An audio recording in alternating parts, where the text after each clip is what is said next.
ఐరోపా దేశాలను కనీవిని ఎరుగని కరువు కోరలు చాచి భయపెడుతోంది. తీవ్రమైన ఎండలు, వర్షాభావ పరిస్థితులతో ప్రధాన నదులు, సరస్సులు ఎండిపోయాయి. నీటి ఎద్దడి కేవలం దాహాన్ని మాత్రమే కాదు, ఆయా దేశాల ఆర్థిక, విద్యుత్, రవాణా, వ్యవసాయ రంగాలను సైతం కోలుకోలని దెబ్బతీస్తోంది. ఎండిపోయిన నదుల్లోంచి ఏకంగా శతాబ్దాల నాటి ఆనవాళ్లు బయటపడుతున్నాయి. యూరోప్లో కరువు పరిస్థితి ఏ స్థాయికి చేరింది, దేశాలపై ఆ ప్రభావం ఎలా ఉంది, ఆ వివరాలను ఈ కథనంలో చూద్దాం. యూరప్లో ఎన్నడూ లేని విధంగా ఉష్ణోగ్రతలు పెరిగి భయంకర కరువు పరిస్థితులు నెలకొన్నాయి. ఐరోపాలో అతిపెద్ద నదులైన డాన్యూబ్, రైన్ నదులు ఎండిపోతున్నాయి.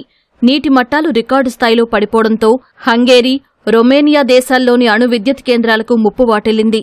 రియాక్టర్లను చల్లబరిచేందుకు నీరు లేకపోవడంతో రొమేనియాలోని చెర్నావోడా ప్లాంట్లో ఒక రియాక్టర్ను అధికారులు పూర్తిగా మూసివేశారు. అటు జర్మనీలో రైన్ నది ఎండిపోవడంతో సరుకు రవాణా, ప్యాసింజర్ నౌకల రాకపోకలు నిలిచిపోయాయి. దీనివల్ల మూడో త్రైమాసికంలోనే సుమారు 2 బిలియన్ యూరోల ఆర్థిక నష్టం వాటిల్లుతుందని అంచనా వేస్తున్నారు.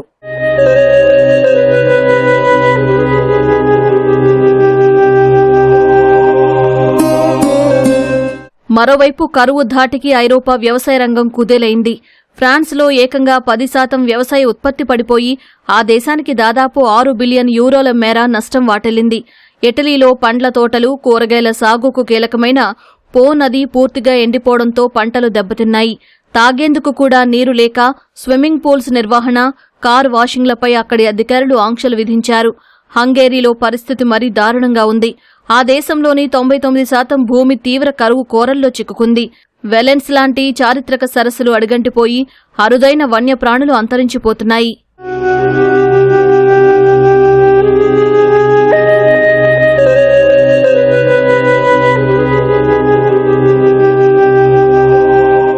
నదులు అడుగంటిపోవడంతో నీటి అడుగున 100 ఏళ్లుగా దాగున్న చారిత్రక ఆనవాళ్లు ఇప్పుడు బయటపడుతున్నాయి. ఇటలీ రాజధాని రోమ్లో టైబర్ నది ఎండిపోవడంతో నీటి అడుగున ఉన్న ప్రాచీన రోమన్ల కాలం నాటి నీరో వంతెన బయటపడింది.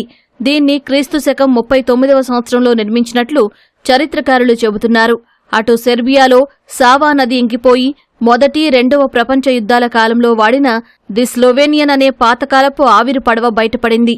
అలాగే డాన్యూబ్ నదిలో జర్మన్ల కాలం నాటి పాత యుద్ధనౌకల శిథిలాలు సైతం దర్శనమిస్తూ ఉండటం కరువు తీవ్రతకు అద్దం పడుతుంది.